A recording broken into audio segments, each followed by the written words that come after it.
You're listening to the REI Marketing Nerds Podcast, the leading resource for real estate investors who want to dominate their market online. Dan Barrett is the founder of AdWords Nerds, a high-tech digital agency focusing exclusively on helping real estate investors like you get more leads and deals online, outsmart your competition, and live a freer, more awesome life. And now, your host, Dan Barrett.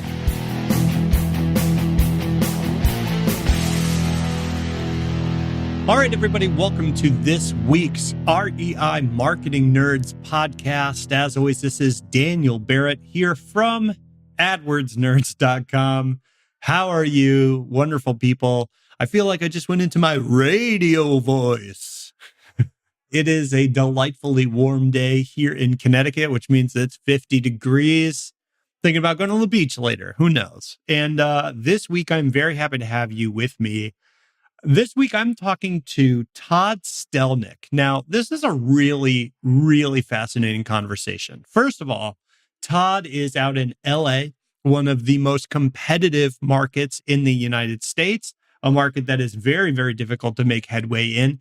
And he, not only is he doing a lot of deals, closed about 54 deals this year, just had his best month ever in January. So he's doing very, very well. He came out of nowhere. He jumped into real estate investing from a completely different industry and just knocked it out of the park from the very beginning. And he has a very specific kind of way that he approaches investing that I think anybody can take and apply to their investing business right away. He's a fascinating guy, and you could really learn a lot from this conversation. So without further ado, I'm going to kick it over and talk to Todd Stelnick from, get this, I want you to hear this guy's domain name. Here's his website, WeBuyHousesLosAngeles.com. How is that for a URL, people? WeBuyHousesLosAngeles.com. I'm going to kick it over right now to my conversation with Todd Stelnick. All right, I'm here with Todd Stelnick. Todd, how are you, man? Good. How are you doing, Dan? I'm doing pretty good, man. It's a pretty chill Friday here. I got to go to the gym with my wife, which is pretty fun. My wife's like a pretty avid gym goer, so I'm feeling a little sore, but otherwise pretty awesome. What about yourself? Not too bad. Just another day with all my teeth and all my hair. That's nice. It must be nice to have hair, Todd. I noticed that you just shoved that right in my face right away. So yeah, I just realized I said that. I just rolled right off my tongue right there. So that was funny. Yeah, it's just been a great day. I had a couple good, buying calls this morning and dropped my kids off to school before that. So things are rocking and rolling for today. That's awesome, man. So for people that don't know, you are investing, you are out in Los Angeles. In fact, we were just talking about this. Your domain name is We Buy Houses Los Angeles, which is pretty awesome. I know people are going to want to know this because I know a lot of investors, they go out and they're first starting up their website or whatever, and they want a certain domain name and they can't get it, right? So that everybody wants, Jack Buys Houses or We Buy Houses, whatever their city name. So can you tell me a little bit about how you ended up with the domain name WeBuyHousesLosAngeles.com, because that's pretty awesome. I'm assuming you weren't the original owner, right? Right. So I bought it off of somebody off of GoDaddy, actually, that basically buys a lot of different types of We Buy Houses investing domain name websites. And so that's how I came across with the WeBuyHousesLosAngeles.com website. And how I got to this point is, how you always see those yellow signs and white signs on every lamppost and flagpole on the streets that says "We Buy Houses." Mm-hmm. Yep, one of my colleagues one day, has a We Buy Houses in their city website. So he says to me when I was talking to him, "What's a good name?" He says, "Get We Buy Houses Los Angeles website, because all those signs that are on those flagpoles are doing free advertising for myself, because somebody goes by that lamppost or flagpole, sees the We Buy Houses sign, doesn't get the phone number, but types the We Buy Houses in the website on Google, and then my site pops up. Yeah. And so that's how I kind of got the conclusion of coming up with that name. So that is awesome. Which is pretty neat. That's the whole story of the We Buy Houses. I got people doing free advertisement for me without even thinking about it, you know? No, I mean, I think that's absolutely huge because I think there's not a lot of organic search a lot of the time for investor kind of searches. We Buy Houses is one of the biggest ones for that reason specifically. So that's pretty awesome. So when you were looking on GoDaddy or whatever, did it just pop up as a suggestion? Like, did you know it was taken and try to hunt down the person that bought it? Like, how'd you get in touch with them? Yeah, so it says on GoDaddy that it was owned by some guy and he was willing to sell it at a premium price. So I ended up buying that domain name, you know, at a big premium price. But it's well worth it, you know. So that's kind of what happened. Yeah, I mean, I think that kind of thing is more and more common now. I think for most of the domain name registrars that you use out there, they kind of have like a premium section, which just means someone bought it for $7 and wants to sell it to you for $10,000 or whatever it is. I did a similar thing. I recently bought, or last year rather, I bought motivatedsellerleads.com.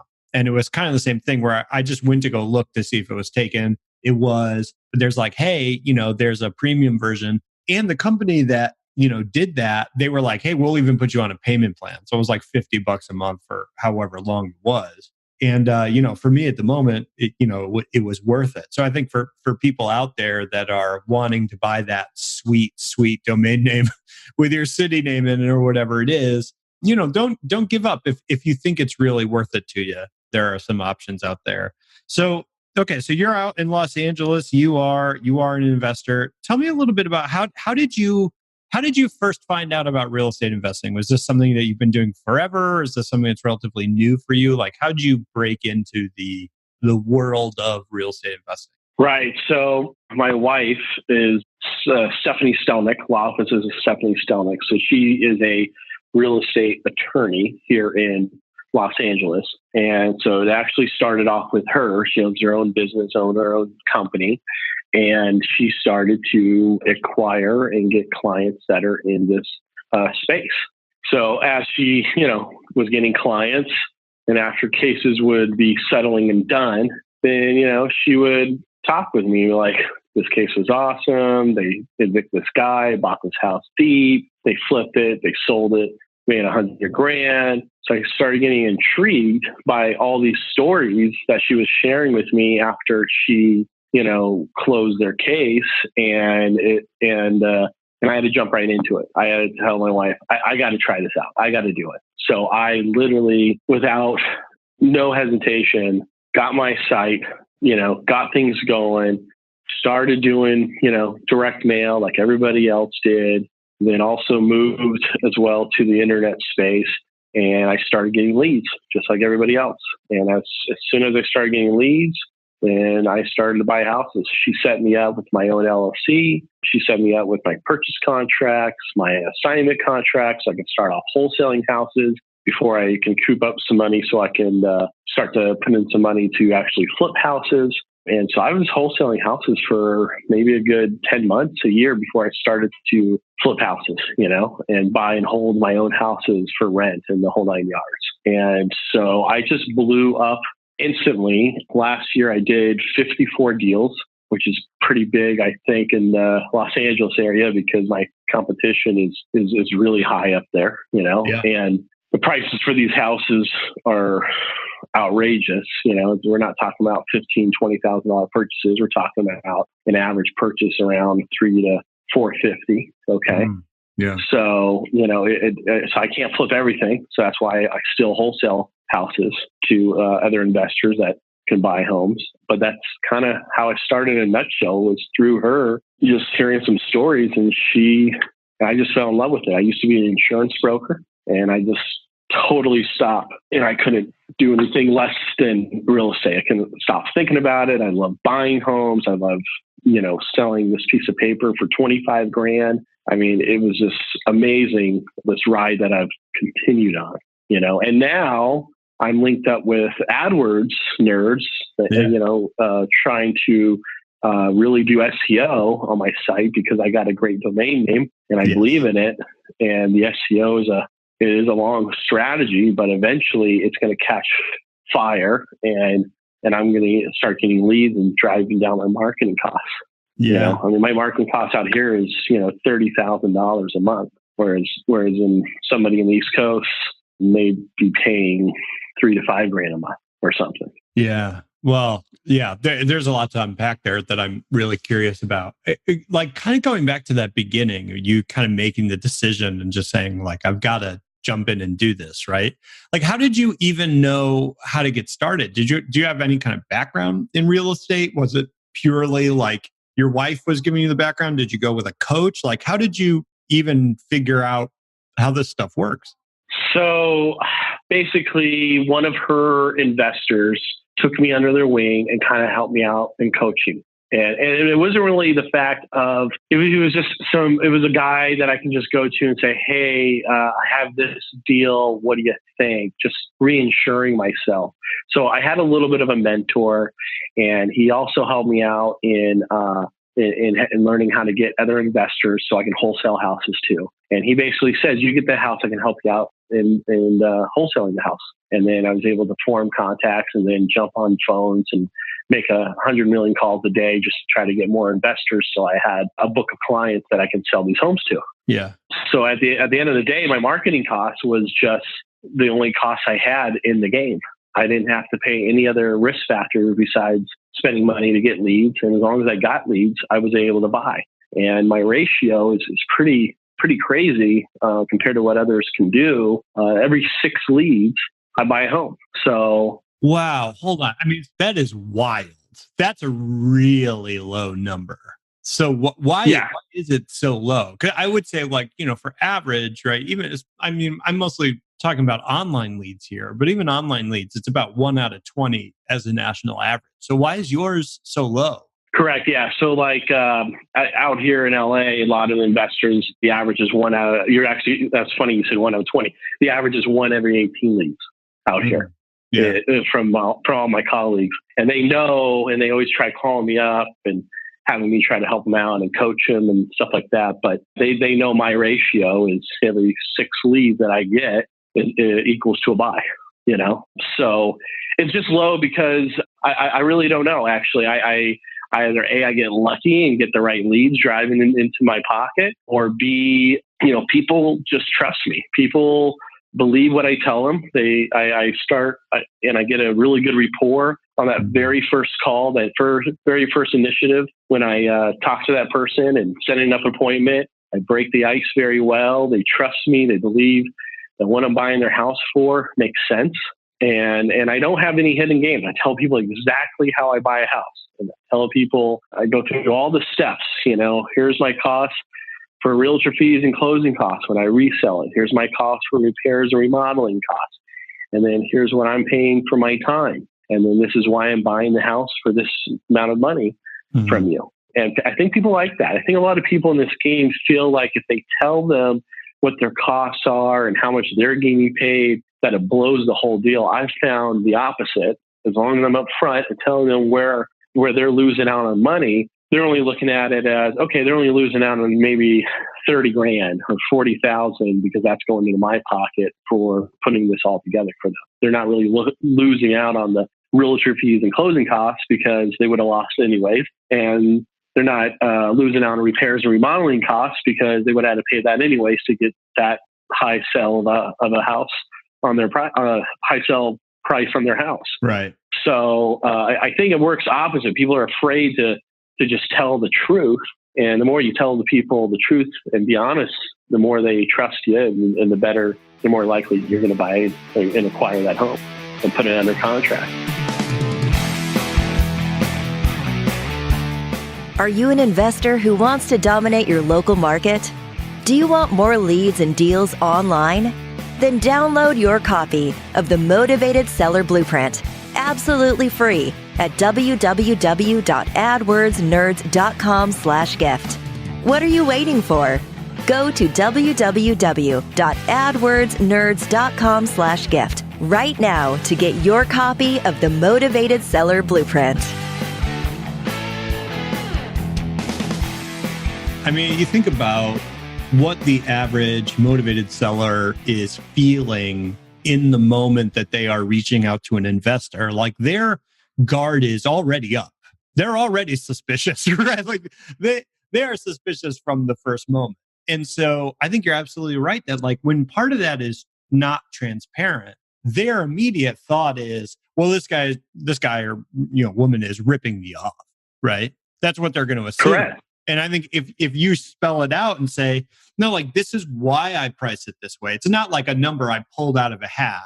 It's a number that's based on what these costs are going to be, how long it's going to take me, yada, yada, yada. Then it's like, okay, they can actually relax a little bit because they understand you're not there just to take as much money as humanly possible out of their pocket. Correct. Exactly. I mean, at the end of the day, a lot of these houses that we're buying, people have lived there their whole life. It's their only asset that they've ever tied their name to. And now out of some weird situation, something has fallen apart in their lives and they have to sell their house.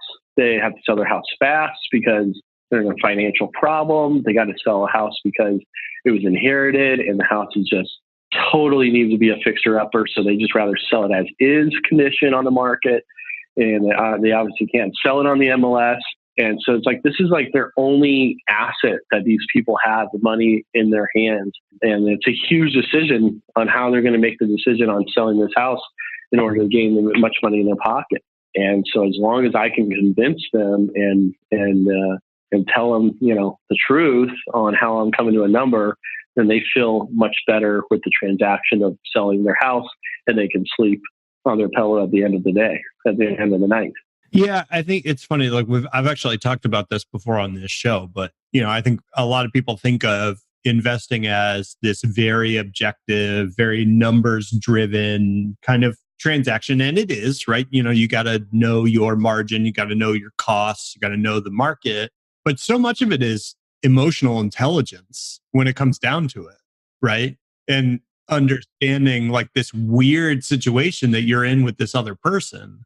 And for you, it's another deal. For them, it's one of the most important transactions they're ever going to undertake in their lives, right? So I think you seem to have a really good grasp of that, which is pretty awesome. Yeah, I mean, this is like probably the only money and the lump sum of money they're ever going to get in their whole entire life. And it's either going to change their life or it's just going to help them at the time being. So, they just... at the end of the day, this is like their biggest prized possession besides probably their kids. I mean, their real estate home, their property that they own is everything to them. Yeah. So as much as I can make them feel comfortable that they're making a good decision and a good deal, and I'll walk away from people, I'll tell them, you know what? This house doesn't need fixing up. You don't have any problems here. Unless if you need the money right away, take an agent and sell it on the market. I'm okay walking away and telling people and moving on to the next deal. I really look for the sellers that are in a pinch, are in a problem that I can solve and help them out of that phase. Yeah. Los Angeles as a market, like how does that, obviously Los Angeles is not anywhere USA. It is a very specific place, right? With a specific kind of setup and culture. And so like, what's it like investing in LA? Like, what is that like? There's the biggest, the best thing about LA is that there's so many houses. I mean, there's so many houses in Los Angeles County, everywhere, and in every county in California, obviously. So there's so many houses for everybody to buy, but when it comes to that, I got, probably a good 100, 200 investors and wholesalers that I got to go against every single day. Yeah. So it has been a little diluted as the months progress, but then it'll change. Like all of a sudden, investors are not spending money to get leads, and I continue to be constant and consistent with my money online and direct mail. And as long as you're consistent, I feel like, some months, like last month I bought, actually it was my breaking month. Last month I bought 12 homes. I really shouldn't be bragging about it. But before that, the best month was 9, but last month was crazy. It was 12 homes that I bought, so that's not normal. Usually the norm out here for an investor is probably 2 to 3 homes a month, maybe 4 max. Yeah. That's probably, I mean, there's just so many homes out here, but there's so many investors. It's hard to acquire 10 homes a month, on an average. That number doesn't happen.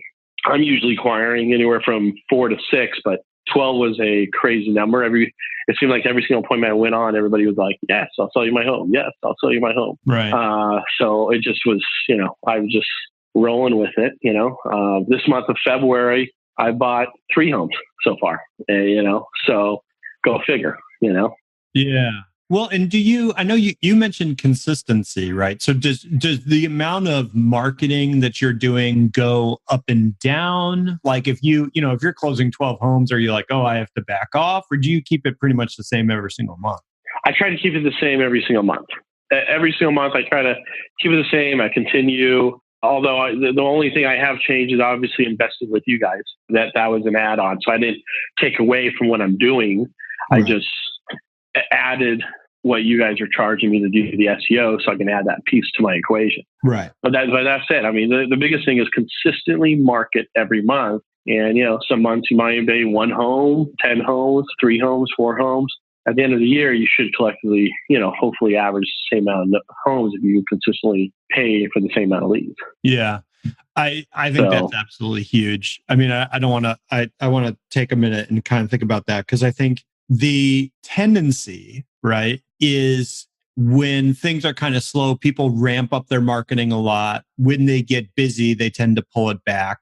And it creates this boom bust cycle that's very hard to get out of, right? And I think it's this idea of making a consistent investment, or, it could be your effort, it could be time, it could be money, whatever it is, but being consistent about what you're putting out there, because especially for things like direct mail, you are trying to get a certain number of views on a piece right before you're generally going to get a response, right? So it's not, I sent it out once and it either worked or it didn't. It's a consistent thing, right? For SEO, it's very much the same thing in the idea that, like, hey, we have to consistently try to build links. We have to consistently try to post content. We have to consistently grow out the site, because if we just do everything 1 month and then we don't do anything in month 2 or 3, we're not going to get the same benefit from that. So I think that's awesome that I think it requires a lot of discipline to do it that way, because there must be months where you're like, hey, I didn't get the return that I'm used to. Just like there are months, like you said, last month, that was like your best month ever. So I think it takes a lot of discipline to kind of stick to the plan when things are, kind of all over the place. Right. And what was crazy is that I did think about this year peeling back the onion on my marketing dollars, because last year in January, I only bought 1 house. In February, I bought 2 houses. So I remembered that. I remembered I didn't get started until March, and then I started buying 4 houses a month. So I almost peeled back my marketing. I said, you know what? Let's just keep the dice rolling. Luckily, I did, because I found out a lot of my colleagues actually stopped their marketing for whatever reason, because they started calling me up and I started calling them up, and I just kept my marketing going, and good things ended up really happening in the month of January. So now like next year, I'll obviously know, like, January is my best month, probably, because the odds of me beating 12 houses in a month, I probably slim to none. It will happen, but I don't know when. That's just a lot of houses. I mean, people that tell you that I bought like 100, 200, 300 homes, I think they're lying to you. There's no way people are buying that many homes. Me buying 54 homes, that's a realistic number. But if somebody says I bought 200-300 homes last year, okay, either A, they got like 10 buyers working for them, or B, they're lying to you. One or the other, because there's just not enough time in the day and throughout the week to buy that many houses. It takes time to really do this. So do you have anybody working for you? Do you have any kind of team, or are you a one-man shop? I am I take that back. So I'm a one-man shop in LA County, right? Okay. But I do also spend a few marketing dollars in a couple other counties that are connected with LA County. So like San Bernardino, Riverside, Kern County, Ventura, and OC. And I have 2 other people that I've trained and coach, and they buy in those counties. And I buy in Los Angeles County. So yeah, I'm a one-man team in the LA County, but I also have them buying some homes for me as well too. But I don't mix that with the number. So that the 12 homes in January, that was all in LA County. Right. So but both of those buyers, I don't spend as much money on those counties because I'm not fully in there, but I just do it just to keep the dikes rolling a little bit.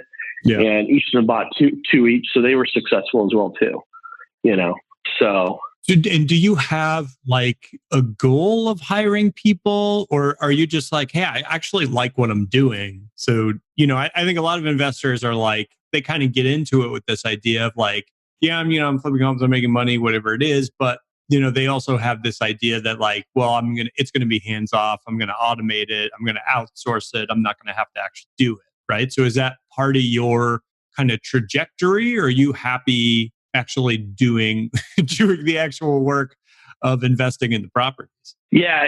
Actually my strategy in the future is actually the long haul is to come in a coach and trying to, train people that want to get into house flipping or wholesaling. So I don't think I would ever give up the leads that I generate for myself to hire somebody underneath of me, because I don't think anybody can be as good as a buyer as myself, So I'm okay with buying consistently 50 homes, give or take a year. And I don't need to be greedy and make so much or so forth, make so much or make less or whatnot. That's okay with me.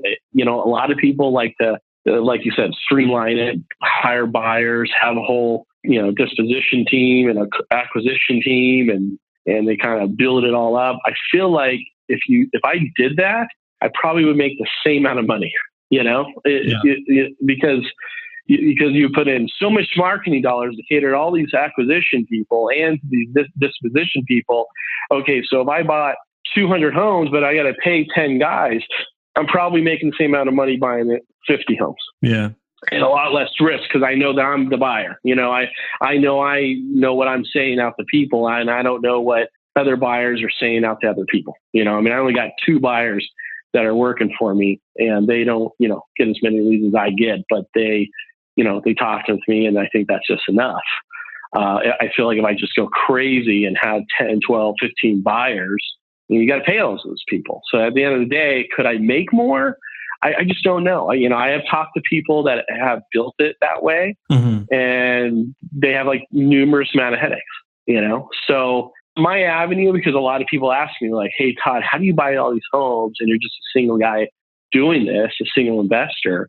Can you teach me? And I have a lot of friends and family. When I do posts on Facebook, they always ask me, hey, can I get in? Can I get in? I always say, no. Lately, I have been thinking, is there a way that maybe I can, mentor and coach people for a fee, and stuff like that.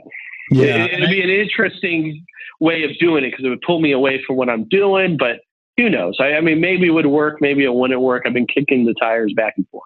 Well, there's a lot of leverage. There's a lot of leverage in coaching, right? Because you can pass on knowledge to 100 people or 10 people in roughly the same amount of time, right? Right. So I think it's cool because I think like one of the things I really like about real estate investing is unlike a lot of business models, it's a business that really thrives on people who have had success coming back and teaching other people how to do it, right? There's not like a lot of people who like open successful pizza restaurants and then come back to coach other people in opening pizza restaurants, right? It's a community that really thrives on passing knowledge from people who are further along to people who are getting started. So I think there's a lot of demand for that, and I think being someone who does a lot of coaching in this space myself, it's a lot of fun. Like it's really great. I think you're exactly right that I definitely think you could make more money if you had a team of 10 people, but there's always a headache, right? I think the myth is that you're going to be sitting on the beach sipping Mai Tais all the time and, just money's going to be pouring in. And I'm like, yeah, you could build a team. Like I have my agency is a team of 10, but I still have a job. It's managing the team of 10 people, right? It's just not doing the ads anymore. It's managing the team. So, I think you don't have to scale it up. You can make a ton of money, be super happy, do the stuff that you like. I think a lot of times people feel pressure to do that because they think that's like the logical next step. It's what they quote unquote have to do. But it seems like you found a real sweet spot and a part that something that's really working for you and that you're awesome at, which is pretty cool. Yeah, I mean, at the end of the day, which is very rare to get, I still get sellers that actually call me up and refer me at their friends and family's houses to go buy, which is free leads, completely free. And it's only because I cared about the situation that I did with them on buying their house that I felt pretty good. I'll buy a house super tight and make $5,000 in wholesale, where people will never do that. But at the end of the day, I help that person out and selling their house for the money that they need in their pocket, and I would never be able to get that experience if I just dished off my whole world to a bunch of people and sipping Mai Tais on the beach. Yeah. So that's the thing. I don't know if I could give up. At the end of the day, I actually really, truly like what I'm doing, which also could go with why my production and ROIs are really good and per amount of leads I get is really good because I really care about what I do. It's not just buying a house and making a bunch of money. And it's also helping these people because they really are in a bad position that I hope I'm never in, and I hope you're never in, Dan, Yeah. And at the end of the day, that's really what it's all about. And I think people kind of sidestep away that and see the dollar sign and just get way too greedy, and so, people should look back and understand that you just bought a house at a deep price, but this guy lets you do it. You got to care about this guy. You got to feel for what they're feeling, Yeah. I think, it's interesting, you were talking about in the beginning of the call, right? You were talking about SEO and you're like, hey, this is kind of a long-term thing. It takes time to work, but when it works, it's going to be huge, right? And in a way, right, what you're talking about now is exactly the same thing, right? You're working with people and you're like, hey, this person really needs my help. I might not make a lot of money off this, right? But you're willing to do it because, you enjoy the process, you enjoy helping people. Well, that ends up coming back to you in referrals and other deals and kind of goodwill. And that's another process where, if you look at it in that moment, just looking at the numbers, you can say like, well, Todd, look, like you're not making much money off this. You didn't make enough money to cover your time. This was a loss for you. But if you zoom out and look at the next 5, 10, 20 years, you can see that come back to you tenfold, right? And so it's this idea of this process that's a consistent amount of effort and it's a lot of work, but it ends up coming back with a lot of return on your investment of that time and effort over time. And I think it's pretty interesting, man. I think you very clearly love what you do and you've found a really awesome way of doing it. So I think that's pretty amazing. For people that want to find more about you and want to learn about you and what you're doing, how can they do that? Like, what's the best way for people listening to this podcast to connect with you? Just go to WeBuyHousesLosAngeles.com and, my phone number is on the website, or you can put in an inquiry online or a contact inquiry and we can get connected. And I'd be glad to share experiences and help anybody that needs assistance in this space. Yeah. And I would tell people if you are listening to this podcast and you are looking for a coach or somebody, now is the time to grab Todd before he realizes how much he should be charging. Now is the time to get in and figure this out. Todd, thanks, man. This was an absolute pleasure. I really, really enjoyed this. And it was great to get to know you a little bit in your business. It sounds like you're doing really awesome work. And I'm very, very happy to count you as a client for sure. I appreciate it, Dan. And thanks again, Jeremiah and Patty. Just want to give you guys a shout out. Thanks for doing what you guys are doing on my website. It's looking better every week as the weeks go by. Absolutely not. You are not allowed to give a shout out to my team. I have to keep their morale very, very low. That's how I get them to work. All right. See, that's what happens. You got 10 people. Now you may have to do something for Jeremiah and Patty, because I just gave them a shout out. But yeah. No, See, thank you guys. My whipping arm is so sore all the time from just lashing. They toil in the SEO mines. But yeah, man. Well, hey, Todd, have a great rest of your day, man. I will talk to you very soon. Thanks, Dan. Have a good one. Cheers. All right. Thanks, man. Cheers. All right, everybody. That was it for my conversation with Todd Stelnick from WeBuyHousesLosAngeles.com. Like he mentioned at the end there, if you want to go find him, learn more about what Todd is doing, he is obviously up to some really, really fascinating things. And you can find him at WeBuyHousesLosAngeles.com.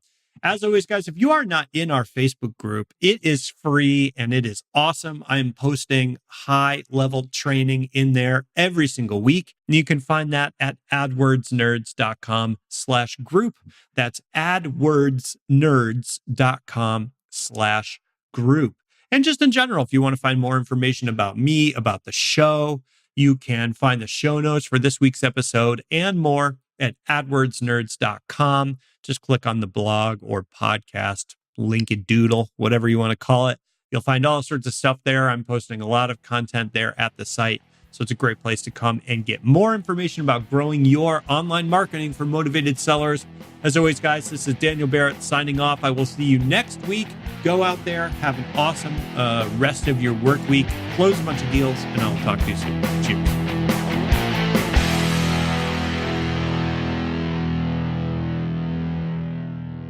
This is thepodcastfactory.com.